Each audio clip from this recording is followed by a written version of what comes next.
बहुत ही प्रसन्नता का विषय है कि हिंदी भाषा और साहित्य के उन्नयन के प्रति समर्पित लखनऊ की साहित्यिक और सांस्कृतिक संस्था नव सृजन इतना बड़ा आयोजन है और मैं निरंतर देख रही हूँ कि ये प्रगति पथ पर अग्रसर है। न जाने कितने प्रोग्राम, कितने कार्यक्रम, कितने आयोजन, कितने लोकार्पण मैं उनकी साक्षी रही और मुझे आश्चर्य होता है कभी कभी कि डॉक्टर योगेश जो इसके कमांडर हैं यही कहना चाहिए कैसे इतना आयोजन कर लेते। बहुत बड़ी बात है, बहुत ही परिश्रम और मनोयोग से करते और लखनऊ के जितने विद्वान हैं, साहित्यकार सबको जोड़ लेते हैं। सब आते हैं और बैठे रहते हैं। अन्य कार्यक्रमों में मैंने देखा है कि लोगों का आवागमन चलता रहता है, लेकिन यहाँ मैं देख रही हूँ कि निरंतर सब अपने अपने स्थान पर विराजमान। तो आज के लोकार्पण समारोह को विभूषित कर रहे विद्वानों से अलंकृत हमारा मंच और सभागार में उपस्थित विद्वानों, साहित्यकारों सभी का मैं वंदन अभिनंदन करती हूँ, प्रणाम करती हूँ कि आज का कार्यक्रम आप ही लोगों के कारण सफल होगा। बहुत बड़ी बात है।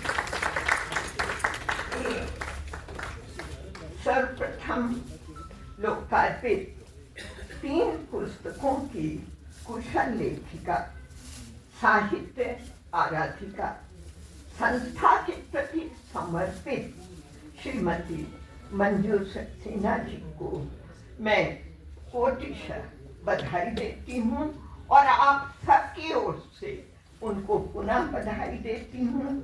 उनके लिए शुभकामनाएं, आप सबकी ओर से मंगल कामनाएं और हमारे जो बड़े साहित्यकार हैं उनकी ओर से मैं चाहूंगी कि उनको आशीर्वाद भी मिले। और इसके साथ साथ मैं बधाई उनके पूरे परिवार को देती हूँ, विशेष रूप से उनका बेटा अमेरिका से आया, अपनी माँ के इस समारोह को उसने और भी विभूषित किया है। बहुत बड़ी बात है क्योंकि बिना परिवार के सहयोग के और उत्साहवर्धन के मैं नहीं समझती हूँ कि लेखनी अनवरत चलती है।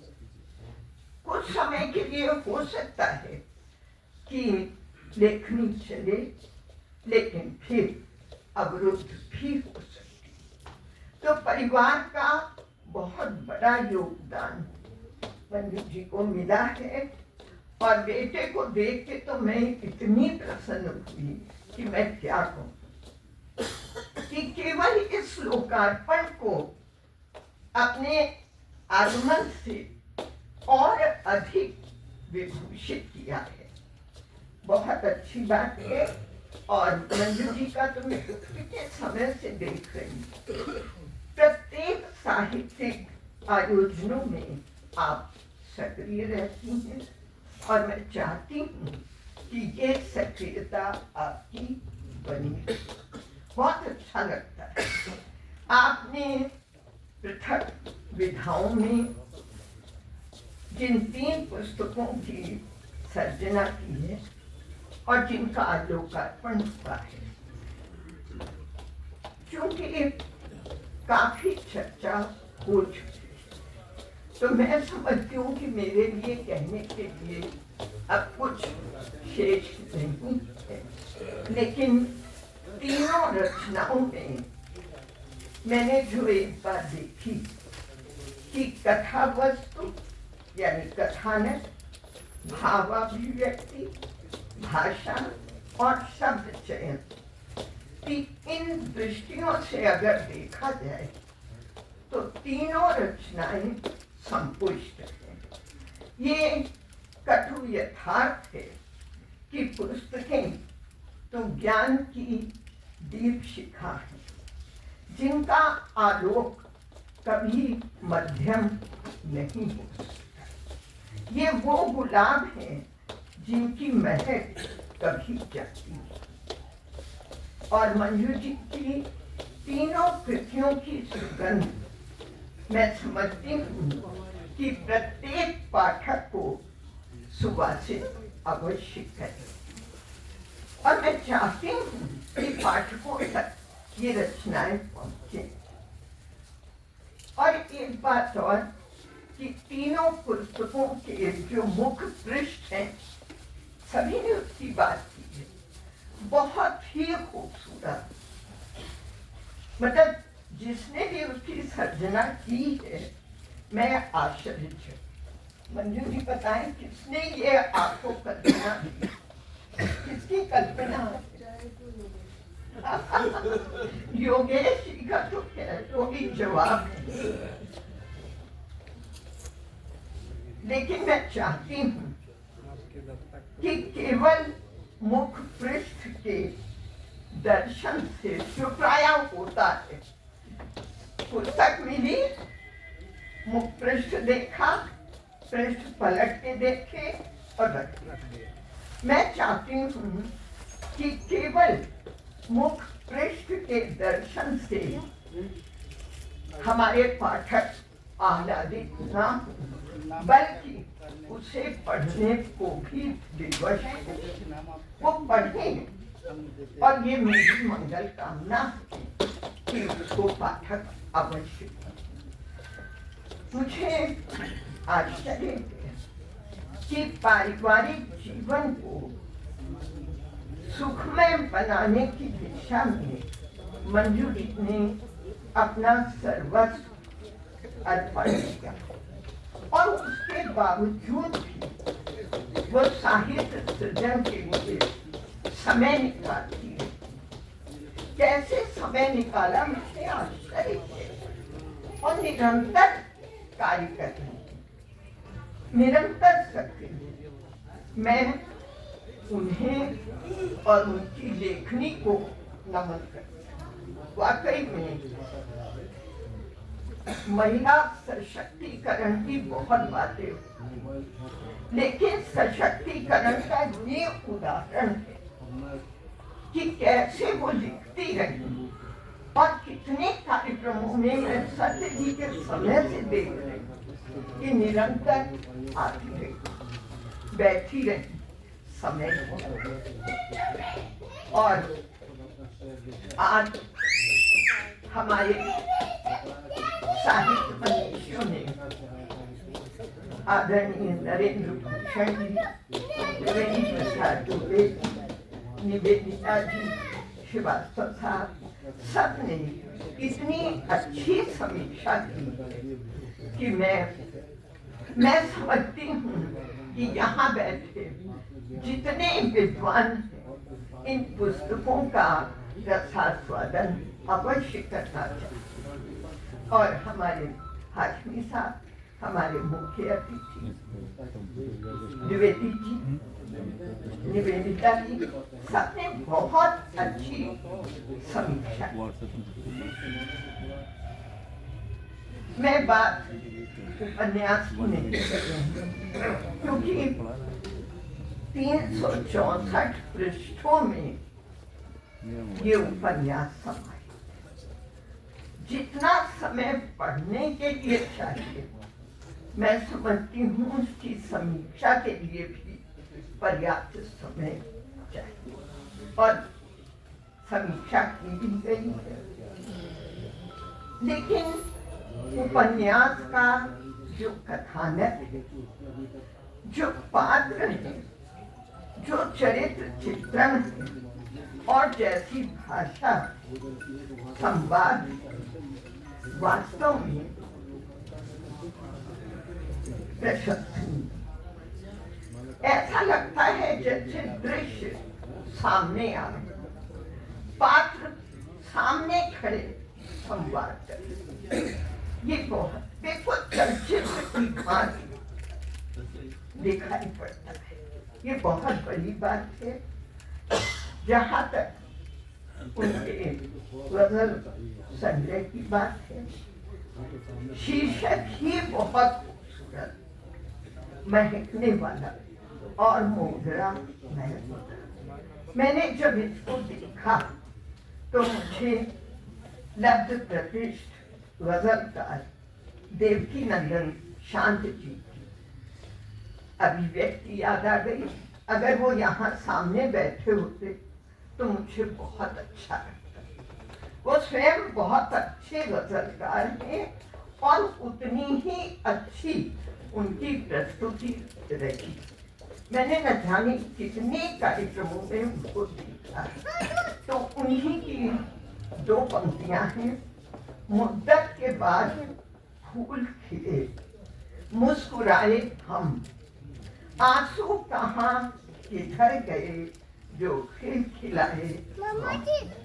ये आपकी पुस्तक की, आपके गजल संग्रह की बात है। मुझे पता नहीं कैसे उनकी ये दो पंक्तियां याद थी और मुझे उनको देखते ही याद आ गया। सामने बैठे होते तो बहुत अच्छा लगता। उनका आशीर्वाद।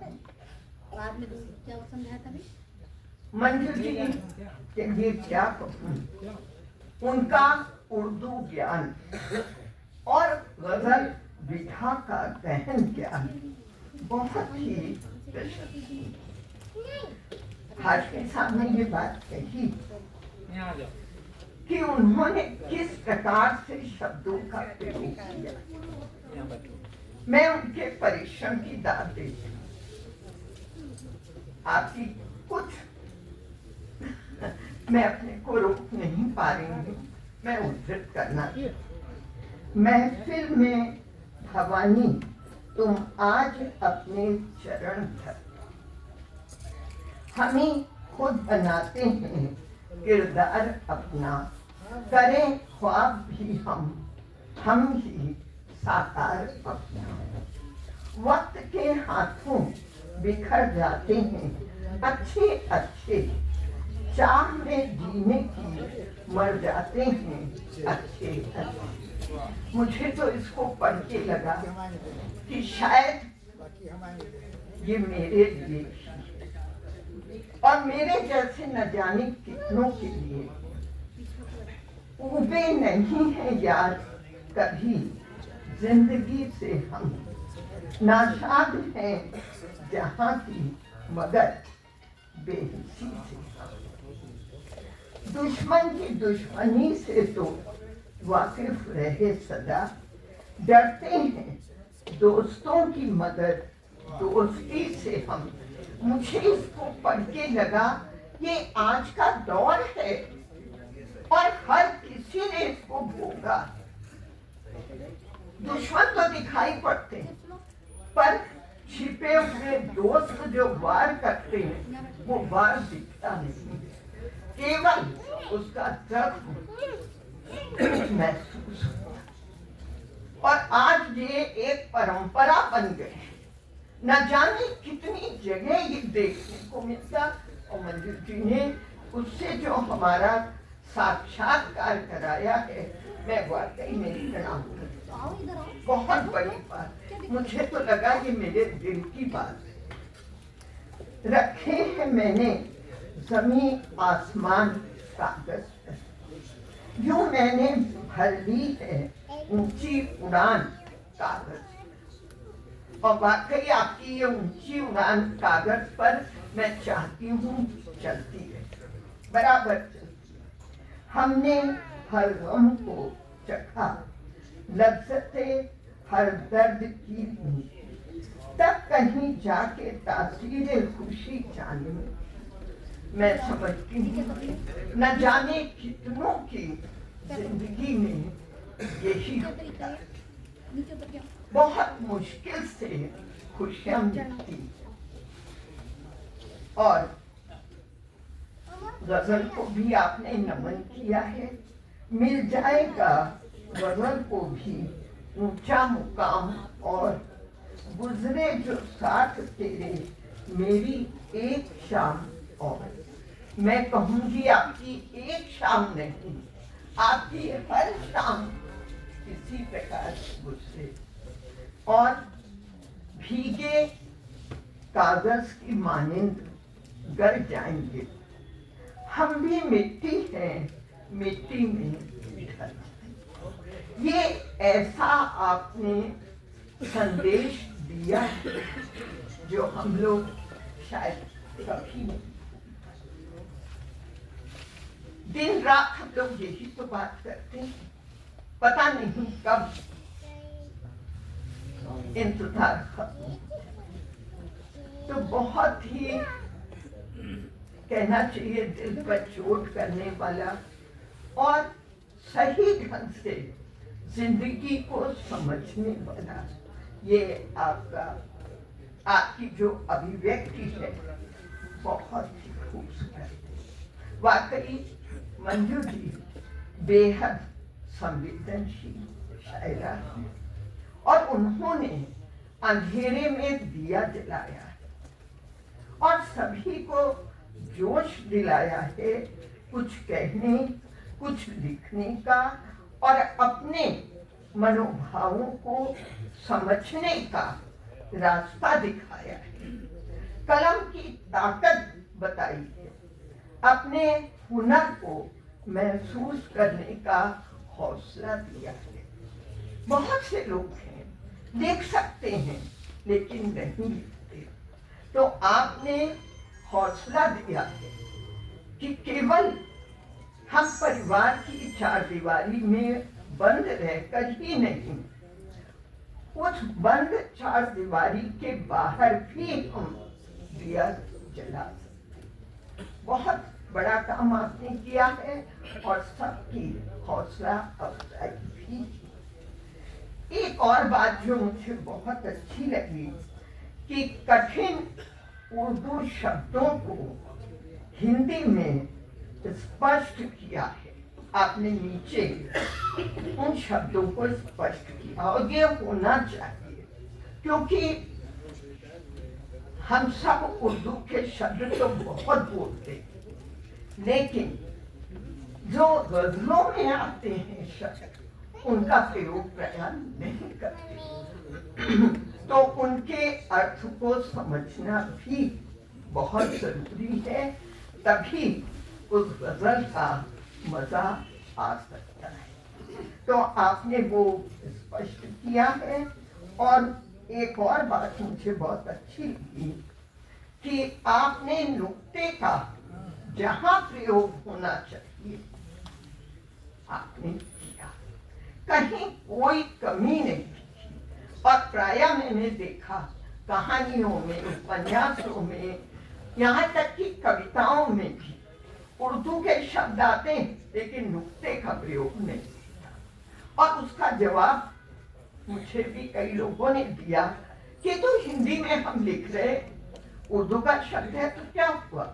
लेकिन जब उर्दू के पहले 5 व्यंजनों को हिंदी में स्वीकार किया गया, बाद में उसका मानकीकरण हुआ और 3 व्यंजनों को तब भी स्वीकार किया गया और ये लिखा गया, मानक वर्णमाला में ये लिखा गया कि अगर उर्दू का शब्द प्रयुक्त हो तो नुक्ते का प्रयोग अवश्य किया। तो आपने उसको निभाया है, ये बहुत बड़ी बात। और मैं कहूंगी कि आपने हिंदी और उर्दू दोनों भाषाओं के साथ इंसाफ किया, बहुत अच्छे तरीके से प्रयोग किया है। मैं मंजू जी को सलाम करती हूँ, मुबारकबाद देती हूँ। और मोगरा वाकई महक उठा है और केवल एक दिन के लिए नहीं, बल्कि हमेशा महकता रहता। जहाँ तक उपन्यास तेरे बिन मैं नहीं शीर्षक ही बहुत ही संवेदनशील और इतना मतलब इतने पृष्ठों में है, 364 पृष्ठ, बहुत ही अच्छा कथानक है, बहुत अच्छा। आपने जिस तरह से उसको आगे बढ़ाया है और समापन किया है, बहुत खूबसूरत। प्रत्येक दृष्टि से उपन्यास प्रशंसनीय है और मंजू जी ने बहुत ही परिश्रम और संवेदनशीलता के साथ इसे पूर्णता प्रदान की है। एक एक दृश्य, जैसे मैंने कहा, आंखों के सामने घूमता है, चित्र की तरह, और पात्रों के संवाद कानों तक पहुंचते हैं। अत्यंत प्रेरक, मार्गदर्शक और पठनीय उपन्यास है। एक कप चाय की क्या बात, मुझे लगता है एक कप चाय के साथ हर विद्वान इसको अवश्य पढ़ेगा, सुबह भी, शाम को भी, और अगर एक बार और चाय पी तो भी मुझे लगता है ये लघु कथा संग्रह सामने अवश्य है, क्योंकि इसकी एक एक कथा हर चाय के कप के साथ चलती है। मेरी शुभेच्छा है मंजू जी की तीनों कृतियों का साहित्य जगत में स्वागत हो, अभिनंदन हो और पाठकों के मध्य सम्मान मिले। बहुआयामी सर्जक मंजू सक्सेना जी स्वस्थ रहें और उनकी सशक्त लेखनी इसी प्रकार सर्जना में व्यस्त रहे और प्रकाशित होकर उनकी कृतियों से हम सबका साक्षात्कार होता है। लोक मंगल की सिद्धि होती रहे और साथ ही साथ प्रेरणा भी मिलती रहे। मैं पुनः मंजू जी को बधाई देती हूँ और उनका नाम बताइए, अमेरिका से जो आपके बेटे हैं। वाह गौरव जी, आप सामने आइए एक बार, बिल्कुल आइए, सब लोग एक बार देख लें आपको, ताकि कभी भूले ना। आपने, मैं क्या कहूँ आपके लिए, आपका तो बार बार सम्मान होना चाहिए, क्योंकि आपने विदेश में रहते हुए अपनी मातृभाषा की जो रक्षा की है, और कितनी अच्छी हिंदी बोले, मैं तो दंग रह गई सुनकर, क्योंकि अमेरिका पहुंचते ही लोग अपनी मातृभाषा पहले बोलते थे और हाउ हेलो और आई एम गुड, ये उनका आप तो वाक्य होता है। तो मैं सच कहती हूँ, बहुत दिल से खुशी कि आपने अपनी मातृभाषा को जो गौरव प्रदान किया, जो सम्मान दिया है, बस उसको बनाए रखिए। और जितने भारतीय वहाँ हैं, मैं चाहती हूँ मंजू जी की ये पुस्तकें वहाँ पहुँचे और वहाँ एक आप कार्यक्रम करिए और हिंदी में ही बोलिएगा, और जो संचालन करेंगे उनको भी कहिएगा हिंदी में ही बोले, क्योंकि मैं भुगत चुकी हूँ कि जो संचालक महोदय वो इंग्लिश में बोल रहे, बाकी लोग हिंदी में। तो मैं चाहती हूँ एक कार्यक्रम अमेरिका में अवश्य है, और मैं कहूँगी मेरे जितने जानने वाले मेरे विद्यार्थी भी हैं, मैं उनसे कहूँगी कि उस कार्यक्रम में अवश्य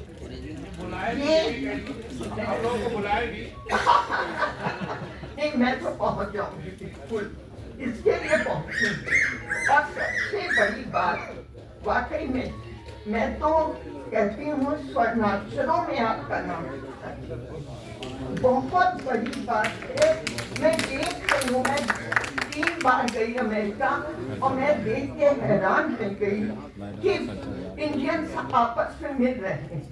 भारतीय हाय हेलो, और मुझे साड़ी पहने देखकर उन लोगों को आश्चर्य हो रहा था कि आप साड़ी क्यों पहने।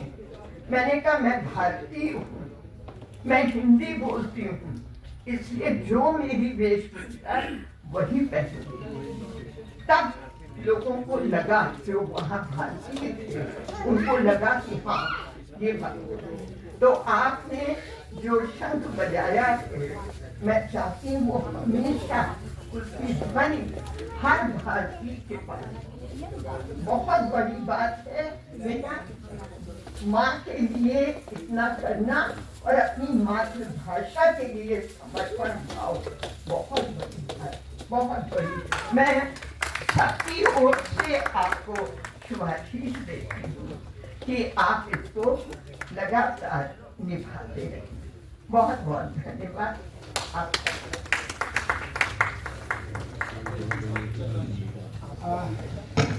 बहुत